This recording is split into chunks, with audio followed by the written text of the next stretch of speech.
मेरे प्रिय मित्रों, नमस्कार। फ्रेंड्स, मुझे सबसे पहले आप सबको एक अच्छी सूचना देनी है, खासकर उन स्टूडेंट्स के लिए जो सिविल सर्विस परीक्षा की तैयारी करना चाह रहे हैं या तैयारी करने के लिए भटक रहे हैं। उन्हें कैसे एक ऐसा माध्यम मिले जहां वो स्थिर होकर के अपनी तैयारी कर सकें। तो दोस्तों, सूचना यह है कि AFEIS ने रिपब्लिक डे के अवसर पर अपने ऑनलाइन का जो फुल कोर्स है उस पर 2,500 रुपये का डिस्काउंट दिया है। 2,500 रुपये, ये जो टोटल कोर्स है ये 14,500 रुपये का है। इस पर आपको 2,500 रुपये का डिस्काउंट मिलेगा। इस तरीके से यह कोर्स आपको पड़ेगा मात्र 12,000 रुपये में। और आप कल्पना करके देखिए कि केवल 12,000 रुपये में आप सिविल सर्विस एग्ज़ामिनेशन की प्री की तैयारी कर सकेंगे, मेंस की तैयारी कर सकेंगे, इंटरव्यू की तैयारी कर सकेंगे। एक्सेप्ट वन सब्जेक्ट, केवल एक विषय आपका रह जाएगा, वह है ऑप्शनल सब्जेक्ट। आपको बाकायदे प्रैक्टिस करने के लिए प्री के क्वेश्चंस मिलेंगे, मेंस के आंसर राइटिंग्स आपको मिलते हैं। हर महीने करंट अफेयर्स का आपको बेस्ट सेलेक्टेड सिलेक्शन मिलता है, केवल 12,000 रुपये में। तो दोस्तों, ये जो डिस्काउंट है ये 31 जनवरी तक है। याद रखें, 31 जनवरी तक है। और इस डिस्काउंट को अवेल करने के लिए, प्राप्त करने के लिए आप बाकायदे हमारे वेबसाइट पर जाएंगे तो आपको सारी सूचनाएं मिल जाएंगी। वहाँ से आप अप्लाई कर सकते हैं, एडमिशन ले सकते हैं। और आपको एक डिस्काउंट कोड का इस्तेमाल करना पड़ेगा। डिस्काउंट कोड है REP2500। ये जो REP है ये कैपिटल लेटर में आपको लिखना होगा। रिपब्लिक का शॉर्ट फॉर्म है REP2500। इस तरीके से आप 2,500 रुपये का अभी लाभ ले सकते हैं। दोस्तों, आज मैं इस विषय पर आप सबसे बात करने जा रहा हूं कि किस तरीके से धीरे धीरे जो राष्ट्रवादी राजनीति है या राजनीति की जो राष्ट्रवादी विचारधारा है पसरती चली जा रही है, फैलती चली जा रही है। ऐसा मैं क्यों करने जा रहा हूं, इसका स्पष्ट कारण है अभी ट्रंप जी का अमेरिका का राष्ट्रपति बनना और बहुत अच्छी जीत के साथ राष्ट्रपति बनना। अमेरिका डेमोक्रेटिक कंट्री है, बहुत पुराना डेमोक्रेटिक कंट्री है, पूरी दुनिया में वो डेमोक्रेसी की बात करता है। लेकिन याद रखिए, यहाँ मैं डेमोक्रेसी कंट्री कह रहा हूँ तो इसका मतलब ये नहीं कि वो राष्ट्रवाद नहीं है। यहाँ मैं जो बात कर रहा हूँ उसे आपको अलग संदर्भों में समझना होगा। एक राजनीतिक विचारधारा है। जब हम कहते हैं राजनीतिक विचारधारा है राष्ट्रवाद, तो उसका मतलब क्या हुआ? सामान्यतः देखिए, हर एक राष्ट्र को इस बात का अधिकार है कि वो अपने राष्ट्र के लिए काम करे। जब हम कहते हैं राष्ट्र के लिए काम करे तो डेफिनेटली राष्ट्र के लोगों के लिए काम करे। इसीलिए अगर ट्रंप कहते हैं कि मेक अमेरिका ग्रेट अगेन या अमेरिका सबसे पहले अमेरिकी वासियों के लिए है, तो इसमें उस रूप में कोई बुराई नहीं है। लेकिन राष्ट्रवाद अगर वैश्विक दृष्टि के खिलाफ हो जाता है, तब वही राष्ट्रवाद एक प्रकार से आलोचना का शिकार बन जाता है। फिलहाल ट्रंप जी के जीतने के बाद यह टॉपिक अपने आप में थोड़ा इम्पॉर्टेंट मालूम पड़ने लगा है, इसलिए मैंने इसे यहाँ उठाया है। लेकिन इससे पहले कि आप इस विषय को आगे चल करके पढ़ें, मैं आपको एक सलाह देना चाहूँगा। मेरी सलाह है कि राष्ट्रवाद क्या है और राष्ट्रवाद का जन्म कैसे हुआ, इसका विकास कैसे हुआ। प्लीज़ इस टॉपिक को आप अच्छे से तैयार कर लें, प्री की दृष्टि से भी और खासकर मेंस की दृष्टि से तो है ही।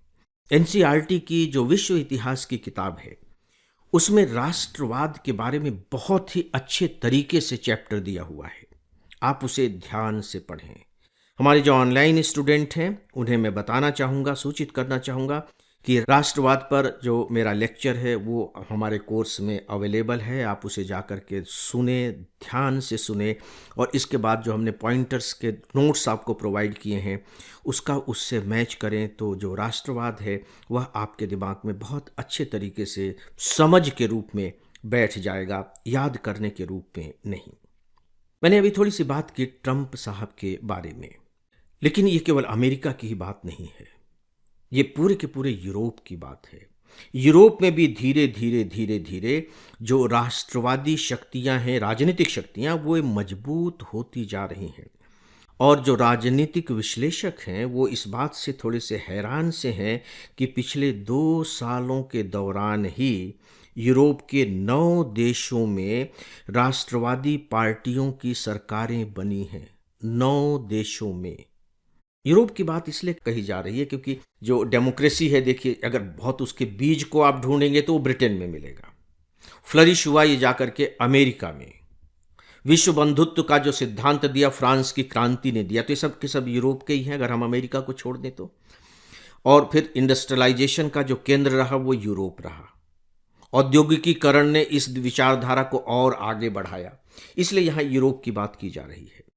खासकर कुछ समय पहले जो इटली में चुनाव हुए, उस चुनाव में जॉर्जिया मेलोनी वहाँ जीत करके आई, प्रधानमंत्री बनी जॉर्जिया मेलोनी। और वे अभी भी यूरोप की सबसे अधिक लोकप्रिय नेता हैं, जो राष्ट्रवादी नेता हैं। राष्ट्रवादी विचारधारा की मदद से ही, या कह लीजिए कि राष्ट्रवादी विचारधारा को अपने राजनीतिक विचारधारा बना करके ही वो चुनाव जीती और बहुत अधिक अच्छे तरीके से जीती। और अभी भी वो लोकप्रिय बनी हुई है। ऐसा नहीं है कि लोगों का मोह भंग हो गया हो, नॉट एट ऑल। लोग उन्हें पसंद कर रहे हैं। देखिए, मैं जब कह रहा हूँ पसंद कर रहे हैं तो इसे आप आलोचना के रूप में मत लीजिएगा। मैं यथार्थ जो स्थिति है वो बता रहा हूँ। मैं शुरू में आपको कह चुका हूँ कि यदि राष्ट्रवादी स्थितियाँ, राष्ट्रवादी विचारधारा अपने राष्ट्र के विकास के साथ साथ मानवतावादी दृष्टिकोण को लेकर के चलती है, दूसरे देशों को भी स्वीकार करती हैं, तब तो बहुत अच्छी बात है, उसमें कोई बुराई नहीं है। लेकिन दुविधा वहाँ आती है, संकट वहाँ पैदा होता है जब अपनी राष्ट्रवादी विचारधारा दूसरे देशों के लिए एक तरीके से घृणा का माध्यम बन जाती है। उदाहरण के तौर पर जर्मनी का हिटलर राष्ट्रवादी विचारधारा को लेकर के आगे बढ़ा था। राष्ट्र का गर्व, राष्ट्र की संस्कृति, यहाँ तक कि आर्य रक्त, और वो कितना बड़ा विनाशक सिद्ध हुआ उसे हम जानते हैं। तो आपको इसे बहुत संभल करके समझना पड़ेगा और बहुत ही व्यावहारिक दृष्टिकोण लेकर चलना होगा।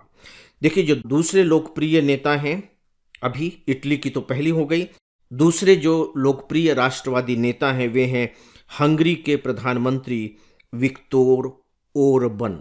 हंगरी के प्रधानमंत्री विक्तोर ओरबन। यूरोप के किन किन देशों में राष्ट्रवादी नेता सत्ता में आ चुके हैं, ध्यान से सुन लीजिए। आंसर राइटिंग की दृष्टि से मेंस में डेफिनेटली हो सकता है कि इस तरह का थोड़ा सा उल्लेख कर देना आपको नंबर अधिक दिलाने में आपकी मदद कर सके। इटली और हंगरी मैं बता चुका हूँ। Italy, Hungary, Finland, Slovakia, Croatia, चेक गणराज्य, स्वीडन, नीदरलैंड्स और ऑस्ट्रिया, इन देशों में राष्ट्रवादी सरकारें हैं।